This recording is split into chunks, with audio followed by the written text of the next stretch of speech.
Assalamualaikum warahmatullahi taala wabarakatuh. Welcome, selamat datang di podcast Dewan Pendidikan Kabupaten Pamekasan. Pemirsa para pemirsa yang budiman. Kali ini kita akan bincang santai tentang kegiatan pendidikan yang saat ini agak mulai agak gaduh terkait dengan hadirnya yang namanya RUU ya. RUU Sikdiknas yang kemudian menimbulkan pro dan kontra dari berbagai pihak. Oleh karena itu Dewan Pendidikan mencoba untuk menganalisa, kemudian menanggapi dan memberikan respon terhadap rancangan ini. Dan kali ini kita di studio podcast Dewan Pendidikan Kabupaten Pamekasan telah hadir bersama kita para ketua dan anggota sekretaris juga di Ketua Dewan Pendidikan Kabupaten Pamekasan, Bapak Dr. Kiai Haji Sahibuddin MPD. Selamat datang Bapak. Assalamualaikum. Waalaikumsalam. Gimana kabarnya, sehat? Alhamdulillah sehat. Kemudian Bapak Razak Bahman, MSI, selaku sekretaris Dewan Pendidikan Kabupaten Pamekasan. Kemudian Bapak Dr. Atikumah, ya, selaku wakil sekretaris. Nah, ini bagian yang penting-penting ini yang hadir. Oleh karena itu, pemirsa, kita ingin mendengarkan fenomena ini dari tanggapan Bapak Ketua Dewan Pendidikan Kabupaten Pamekasan terkait dengan RUU Sikdiknas ini. Kira-kira menurut Pak Ketua, apa sih yang menyebabkan lahirnya RUU ini yang seharusnya memperkuat atau membuat rakyat atau pelaku pendidikan ini seharusnya kan bahagia, meningkat, semakin menguat. Lahirnya undang-undang harusnya begitu.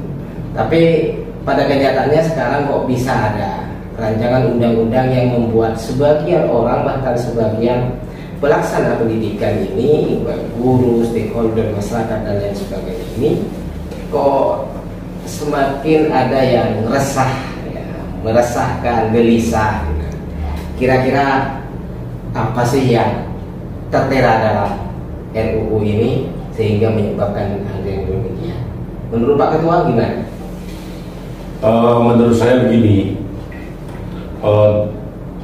rancangan Undang-Undang Sistem Pendidikan Nasional yang sekarang sudah didaftarkan, mungkin minggu ini ya sudah didaftarkan di DPR RI untuk dibahas.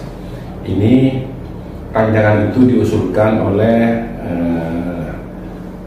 Kementerian Pendidikan dan Kebudayaan, Kemendikbud, dan masyarakat menjadi bertanya-tanya, ada apa ini kok tiba-tiba dengan tanpa melibatkan pembahasan atau aspirasi masyarakat sebelumnya, tiba-tiba masuklah rancangan RUU Sistem Pendidikan Nasional yang terkesan ini sebagai omnibus law, ya, omnibus law dari Undang-Undang Sistem Pendidikan Nasional tahun 2023, kemudian Undang-Undang Nomor 14 tahun 2000 tentang Standar Nasional Pendidikan.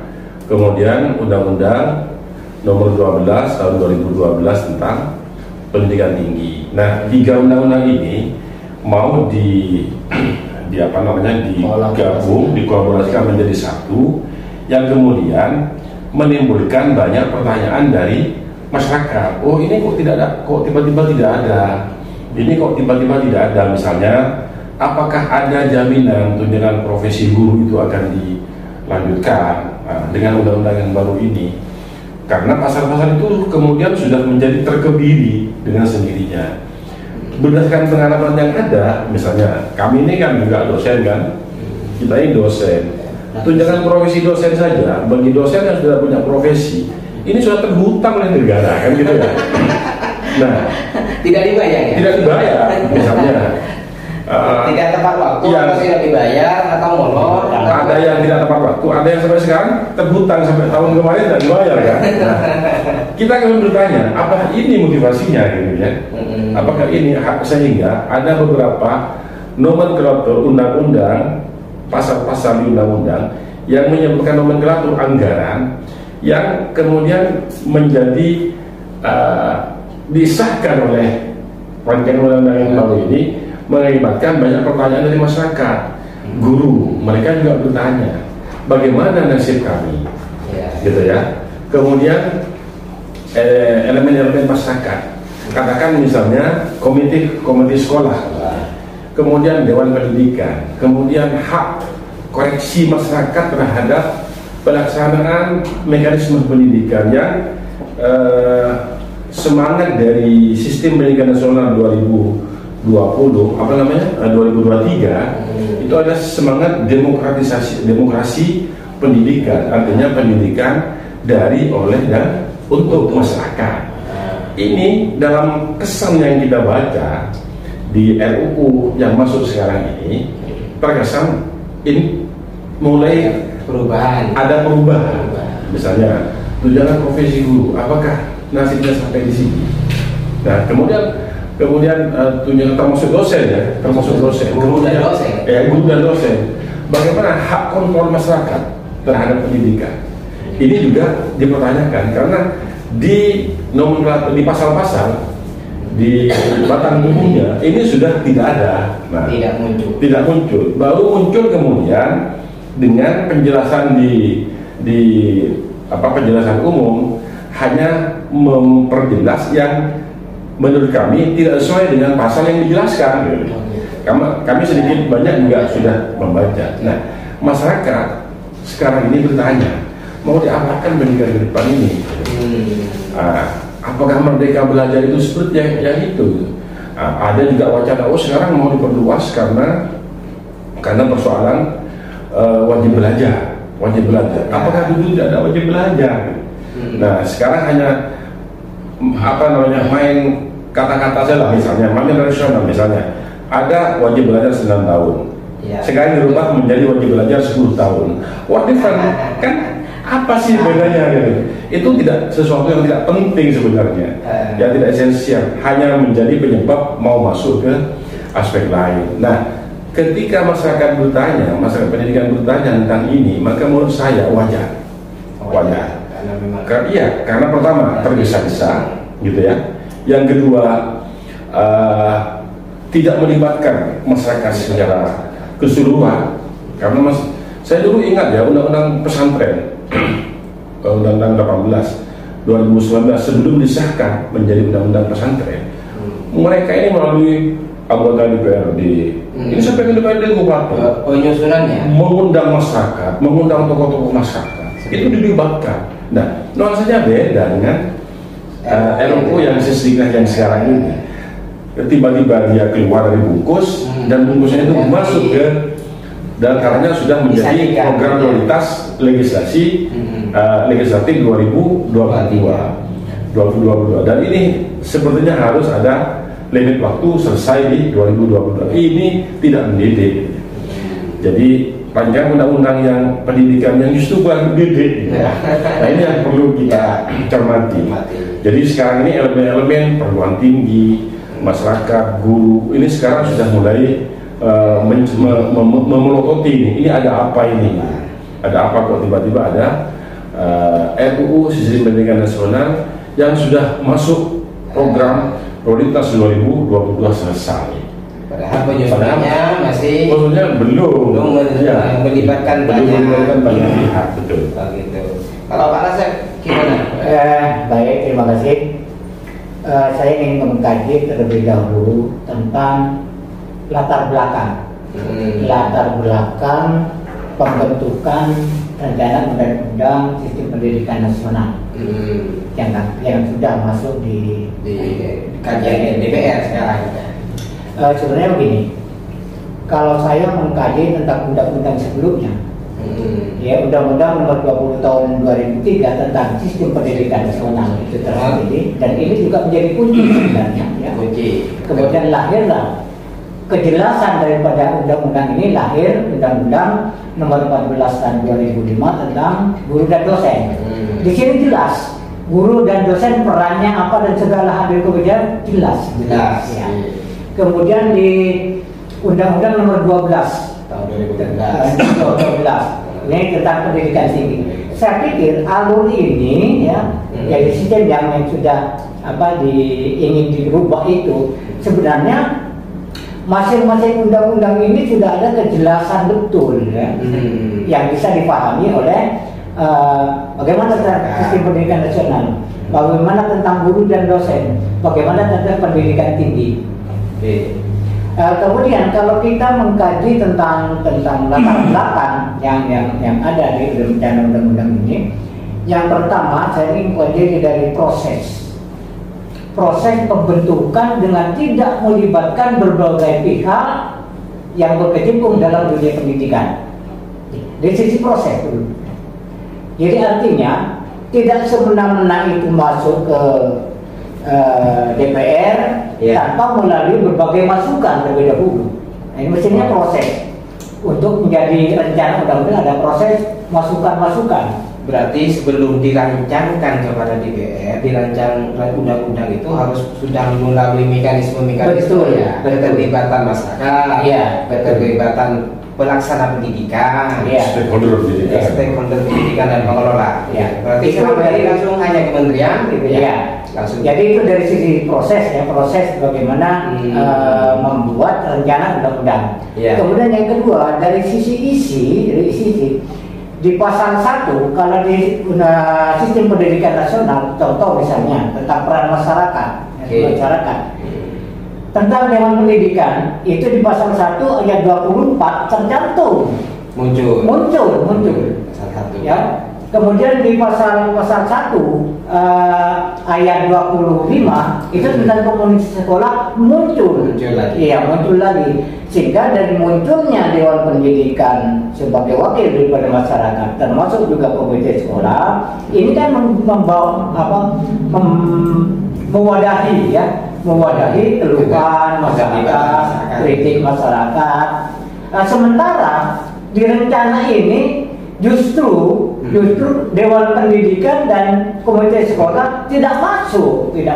Kemudian kontrolnya secara organisatoris ya, secara kelembagaan, kekuatan hukum kan tidak muncul di situ. Kekuatan hukum. Tidak ada cantolan. Jadi bisa saja mereka berbuat yang usulan-usulan yang sembarangan tanpa adanya kendali. Oleh karena itu kami berharap dari Dewan Pendidikan ini bagaimana peran masyarakat utamanya itu betul-betul muncul ya, tidak sekedar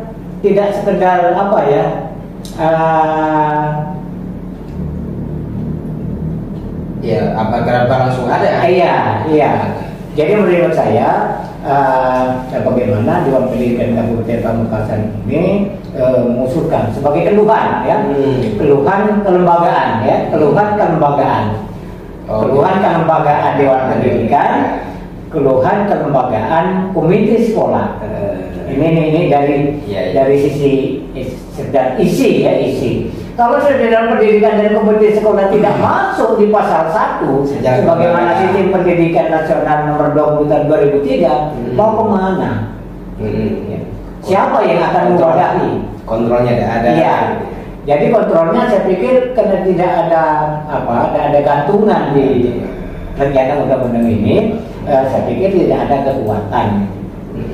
Kemudian dari sisi guru dan dosen misalnya. Jadi kalau dalam Undang-Undang Nomor 14 Tahun 2005 jelas itu tentang guru bagaimana, tentang dosen bagaimana jelas. Tetapi yang jelas di undang-undang yang akan datang banyak pasal-pasal yang terpotong, ya, banyak hak atau kewajiban yang terpotong. Saya yakin itu. Kemudian tentang sistem pendidikan tinggi misalnya, yang pendidikan tinggi ya, kalau di kabupaten kota, itu kan cuma membawai dari tingkat TK ya sampai dengan ya untuk sekolah menengah atas kan gitu. Kalau ini kumpul di undang-undang yang akan rencana disahkan ini, saya pikir ini akan menimbulkan gejolak, sehingga nanti peran daripada lembaga pemerintah di daerah utamanya akan merasakan kesulitan itu. Jadi nanti misalnya Dinas Pendidikan Kabupaten Kota, Kabupaten Pamekasan, ini nanti untuk koordinasi dengan siapa? Kan itu tidak ada payung resmi gitu ya. Berarti yang ada harus dibubarkan juga yang sudah terbentuk kalau tidak ada cantolan hukumnya. Iya. Berarti sudah dihapus. Iya. Jadi mau hemat saya, bagaimana seluruh Dewan Pendidikan Kabupaten Kota, Dewan Pendidikan Provinsi termasuk pusat, bagaimana bisa mempertahankan agar pasal dan ayat di preambul itu muncul tentang Dewan Pendidikan dan Komite sebagai bagian daripada peran masyarakat terhadap kontrol. Ya, terhadap monitornya. Ya itu ya saya pikir begitu. Saya kira sebentar. Menurut Pak Dokter, Atik, kira-kira pentingkah keterlibatan masyarakat ini dalam penyusunan rancangan undang-undang ini? Apa sudah cukup keterwakilan dari DPR setelah dirancangkan kemudian disuguhkan ke para pemangku kebijakan ini atau bagaimana? Jadi di era keterbukaan ini sebenarnya memang sudah lama pentingnya keterlibatan masyarakat dalam hal apapun, apalagi pendidikan, karena pendidikan itu memang berbasis masyarakat dalam konteks ini adalah masyarakat kita Indonesia. Namun ketika ini gaduh ini sebenarnya menurut saya memang positif lah gitu, dalam arti ini artinya peran masyarakat memerankan walaupun sesungguhnya memang di dalam penyusunan kembali undang-undang pendidikan ini sesungguhnya sudah lama ya sekitar bahkan tahun 2000 setelah pasca Covid tahun 2021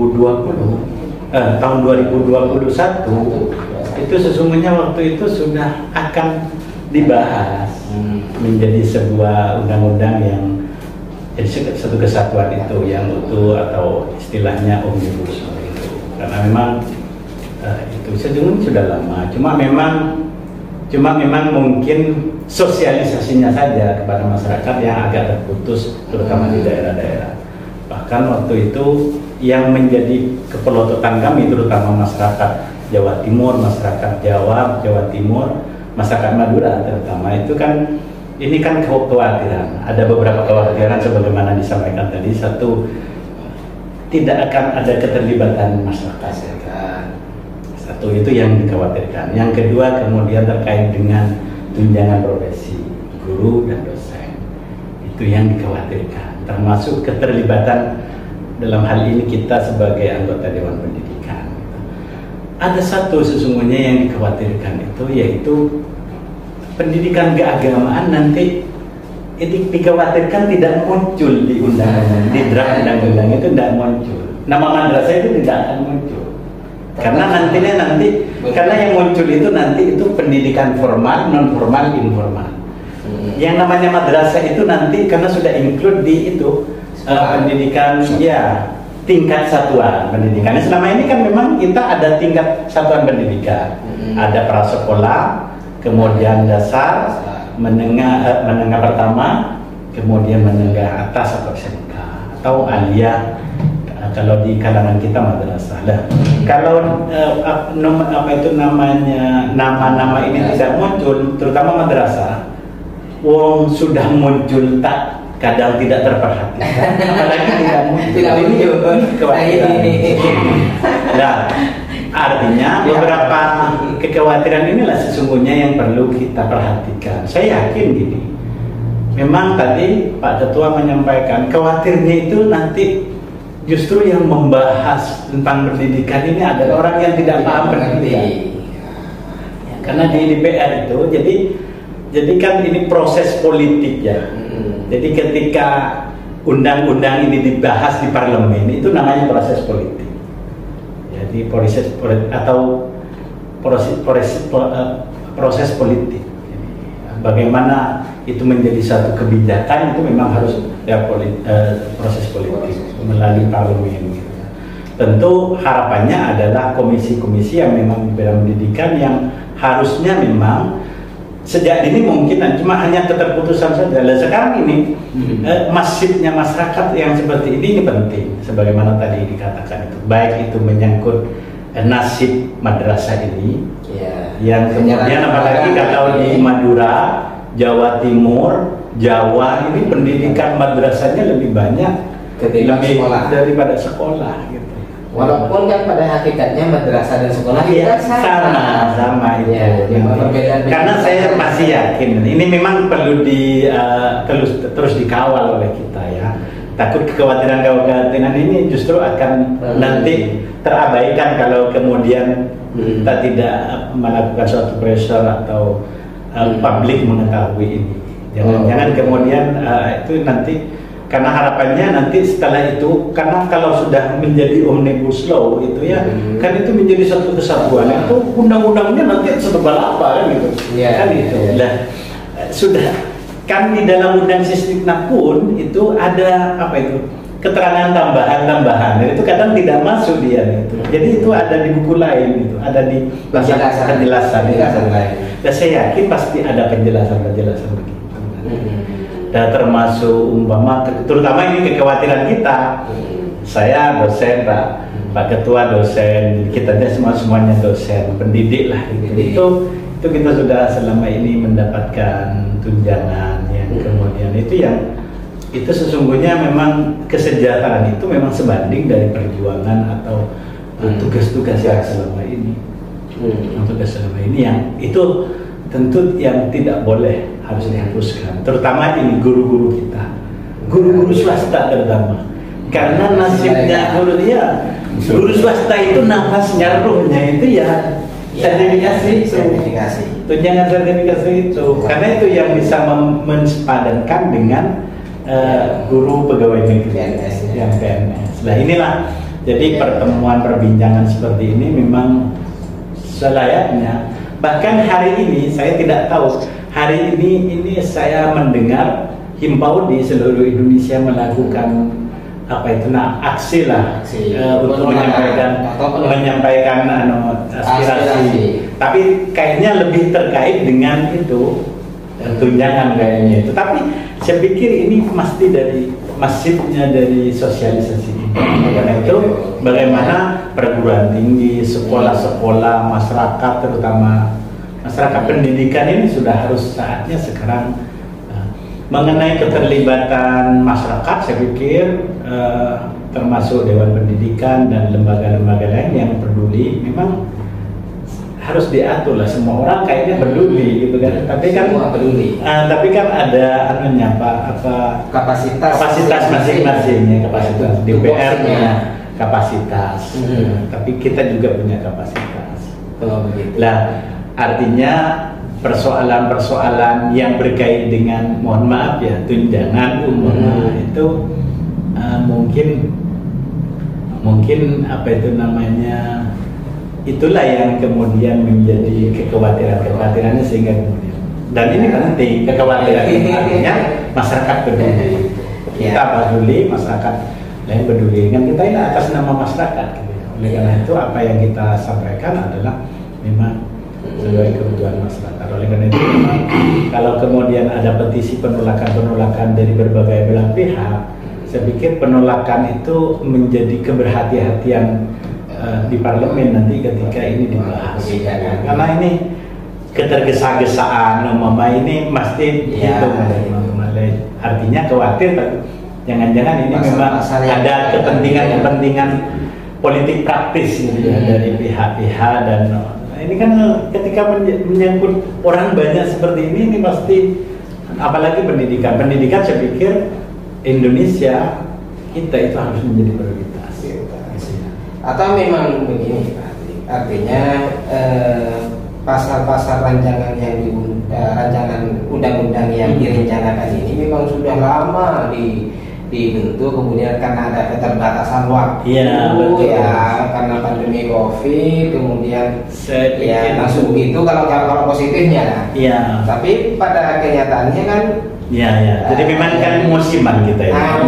Musiman. Pada saat itu saya pernah masif di media di media massa, media elektronik itu pernah sudah itu anggap sebagai sebuah sosialisasi, tapi karena memang mungkin keterbatasan ada pandemi dan sebagainya terputus. Dan kemudian sekarang ini mumpung katanya ini kapan ini mau dibahas katanya, ini sudah masuk.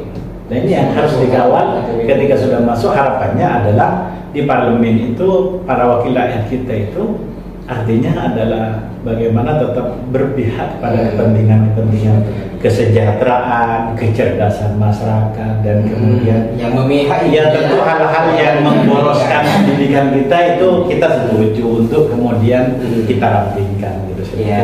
Kalau menurut Pak Ketua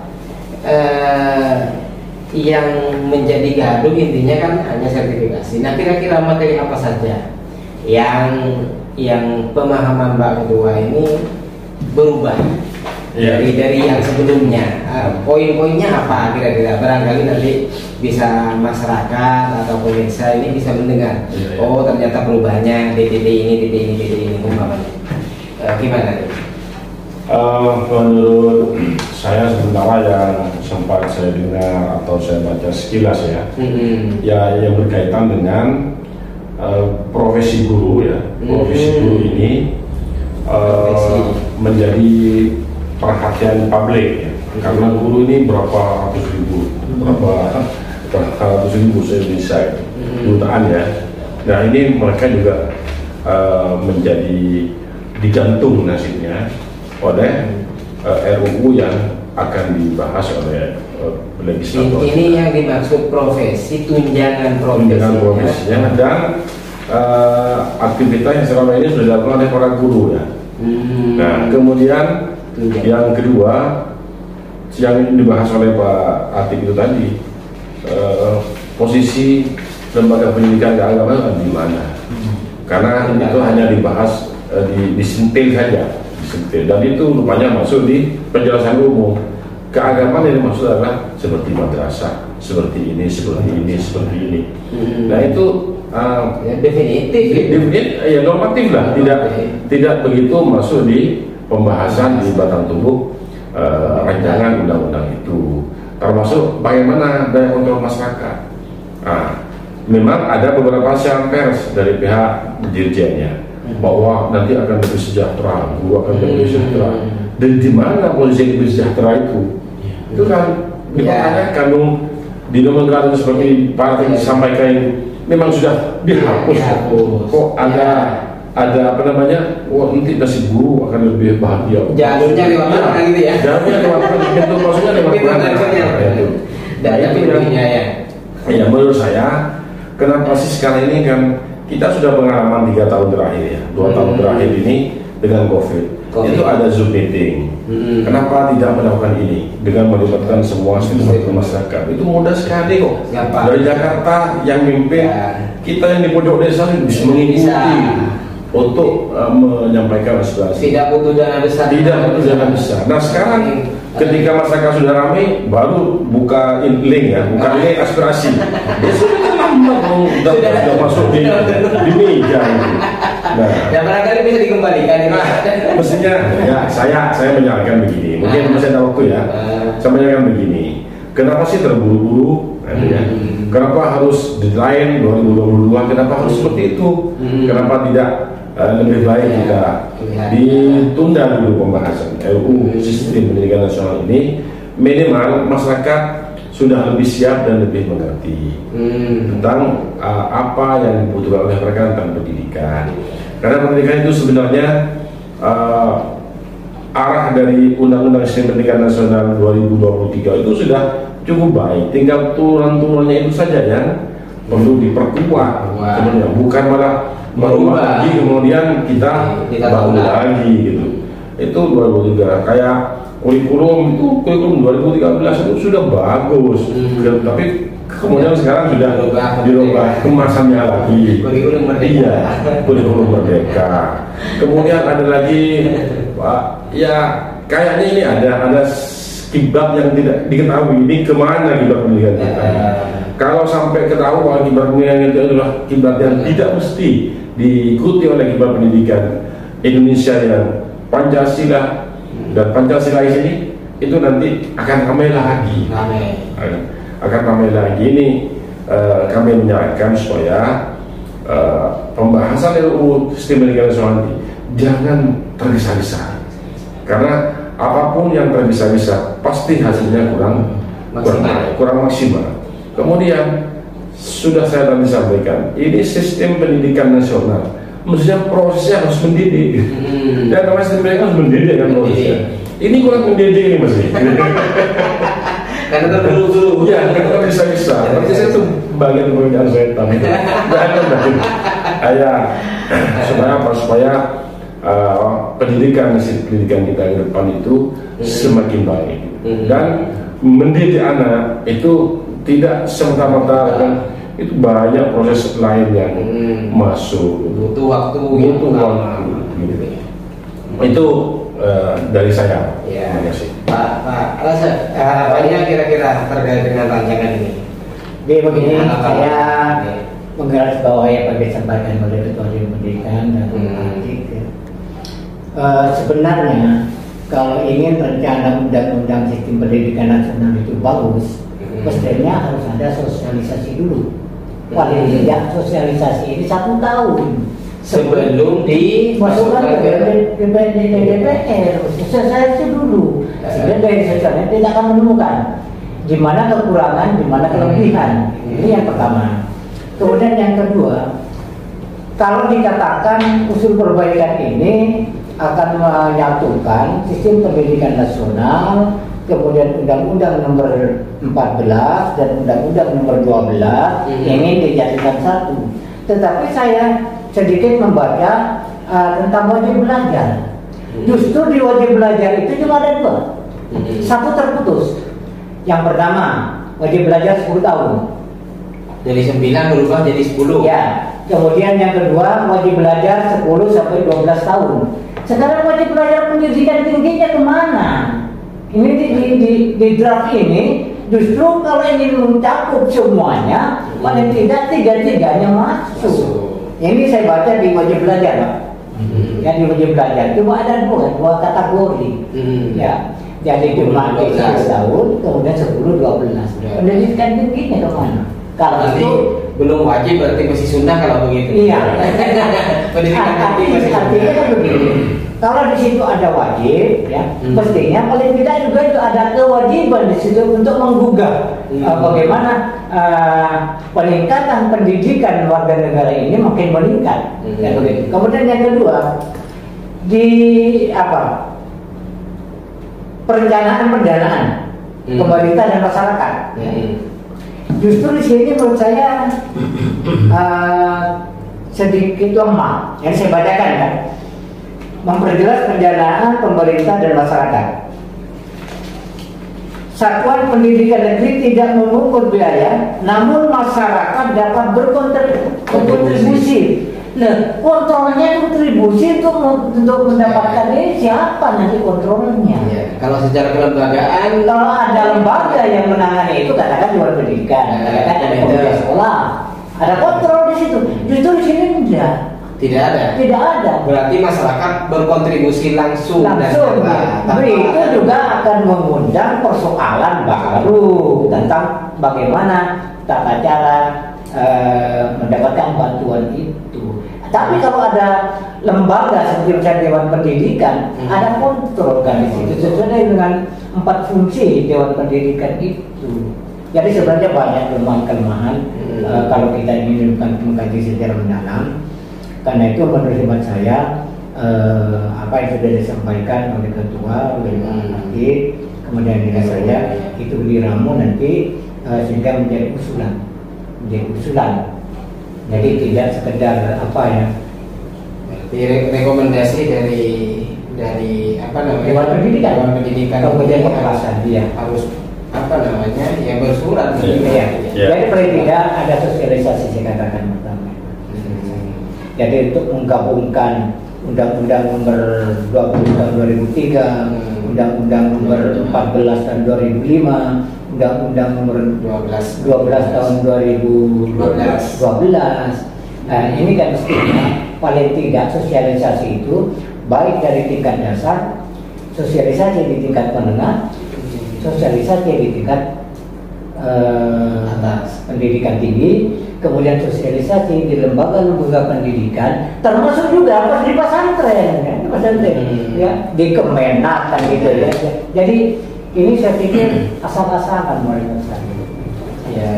Itu banyak sekali celah-celah yang akan mengurangi. Di situ sudah ada kata hak dan kewajiban. Di situ ada tugas dan wewenang. Tugas dan wewenang. Jadi kata konsekuensinya apa Pak? Kalau sudah begitu. Mestinya kalau ada hak dan kewajiban, kesadaran diri. Ya, jadi bagaimana dia memperoleh hak, maka dia harus melakukan kewajiban dan lebih apa seperti disampaikan di ketua tadi. Tapi kalau tugas wewenang top down. Iya, top down langsung. Ya. Jadi bukan bottom up. Ya, tapi pas itu top down. Saya kira itu. Ya, jadi begini, nanti Dewan Pendidikan se-Indonesia ya. Mungkin kami tinggal menunggu waktu saja, mungkin dalam minggu ini karena ini sudah masuk di meja DPR, maka pembahasan ini harus minimal mendengar apa aspirasi dari kami Dewan Pendidikan se-Indonesia. Insya Allah kami akan berkumpul di Solo ya nanti ya. Di Solo untuk forum ini kita bahas bersama Dewan Pendidikan se-Indonesia. Nanti Dewan Pendidikan Kabupaten Pamekasan juga membawa catatan untuk kita bahas lebur di situ, dan setelah itu nanti kita agendakan ke Jakarta juga gitu, untuk didengar apa sesungguhnya suara Dewan Pendidikan se-Indonesia itu.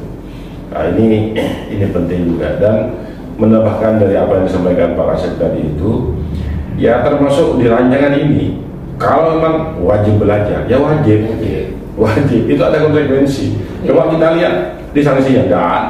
Mana ada kewajiban ada sanksi, gitu ya? Seharusnya iya. Satu paket mestinya. Kalau ada kewajiban pasti ada sanksi, dan sehingga wajib belajar itu hanya istilah saja. Istilah saja. Manis. Boleh tahu berapa wajib belajar yang kita butuhkan kan? Iya. Nah, kenyataannya tidak seperti yang kita harapkan gitu.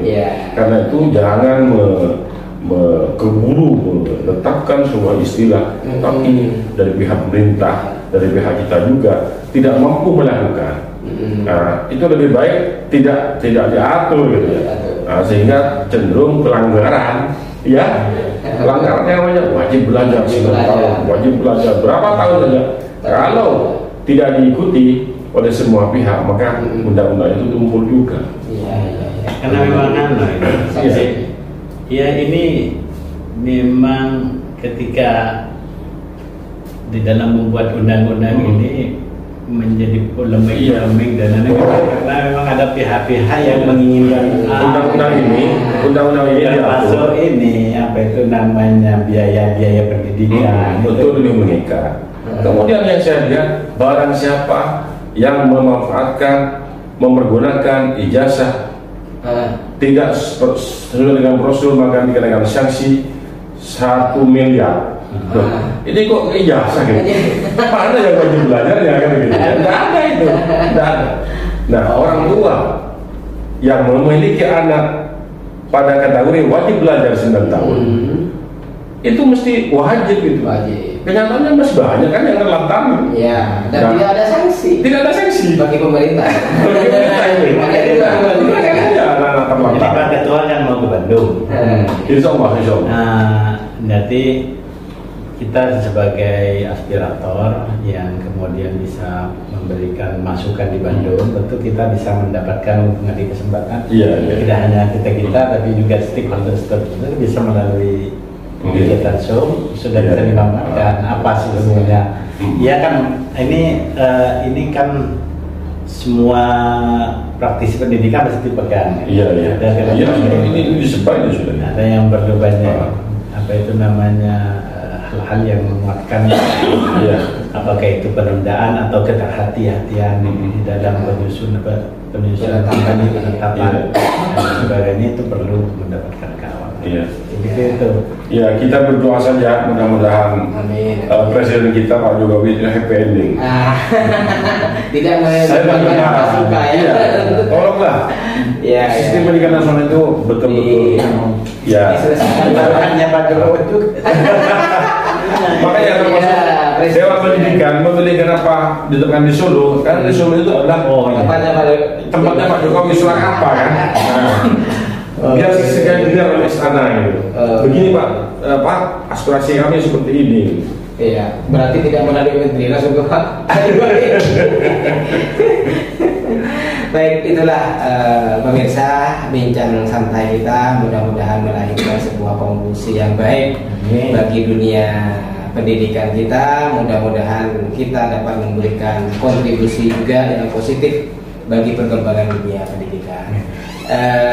Saya kira cukup. Sekian, terima kasih Bapak-bapak telah hadir dan memberikan sedikit pencerahan bagi masyarakat, bagi kami selaku praktisi pendidikan terkait dengan perencanaan undang-undang ini. Mudah-mudahan kegiatan ini akan membawa barokah bagi kita sekalian selaku praktisi pendidikan. Saya kira cukup sekian, kurang dan lebihnya kami mohon maaf. Kami undur diri. Wabillahi taufiq wal hidayah. Wassalamualaikum warahmatullahi wabarakatuh. Waalaikumsalam warahmatullahi wabarakatuh.